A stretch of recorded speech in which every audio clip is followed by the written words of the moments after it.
Today I have for you the ethics of sci-fi. Dune. Now, Dune is a story that takes place in the 102nd century on a planet called Arrakis. Arrakis is a planet with a harsh climate, harboring 140-degree weather, sandstorms that will rip your skin off, and giant 400-mile long sandworms that will come eat you if you walk the wrong way. Dune is a story about overcoming adversity and hardship in this environment, as well as adapting technology to help you survive. Key in point, technology number one, shields. Shields are actually not of Arrakis, and if you use them there, you'll get eaten by a sandworm because sandworms hate them for some reason. But everywhere else, they provide you with amazing amounts of protection from any projectile you can conceive of. If it goes fast, the shield will stop it. But if the shield stops too many things, then it's going to explode in what is essentially a quasi-nuclear detonation that will kill everyone around you and yourself. I call shields nuclear Kevlar because that's essentially what it is. If you get hit too many times, it can block stabs and guns, but if you get too many hits, it blows up. It blows up. And actually, one thing that blows it up instantly is our next technology, the lasgun, a mining laser that can cut through nearly any substance. Now, you can see how this could be used in warfare.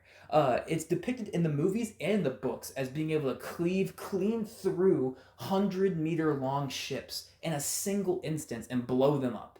It also has been depicted as whenever it hits a shield, causing a full-scale nuclear detonation that will blow up not only the lasgun user but the shield user as well, and everyone around them in like a 800-foot radius. So, what are the ethical implications of these shields? I think that the ethical implications are mostly positive. They're meant for protection. They're meant to stop you from dying. But it's also a issue that the downside of them is that if you don't use them for your intended use, you're gonna blow people up and people around you will get hurt. Another downside is specifically to Arrakis. Arrakis has sandworms. Sandworms can hear the sound that shields make and they don't like it. And it drives them crazy. So they'll come and try and kill you. So if you use a shield, you're damning everyone around you to the same fate as yourself as you all get swallowed by a sandworm. The next thing is lasguns. It is an amazing technology for manufacturing. It can be used for precision machining as well as mining. It can cut through nearly any substance. So lasguns are an amazingly practical technology if you use them right.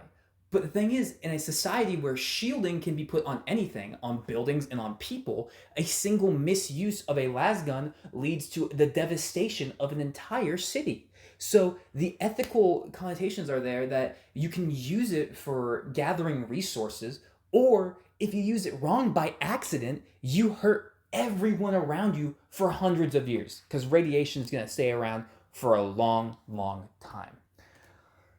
The conclusion that I got from real connections to real world I got was that if you think about it, we're shifting more towards this battery operated machine warfare where if we hit those batteries, it's going to cause explosions and do damage to people all around us. Another thing I can think about is the use of nuclear bombs against one another during general warfare. This is obviously a bad thing, and that's why we have like things like the Geneva Conventions for stopping us. But if you know someone's using a shield in an Arrakis and you shoot them with a lasgun, you blow everyone up. And I can kind of think of that as the same way as using nuclear bombs against other people.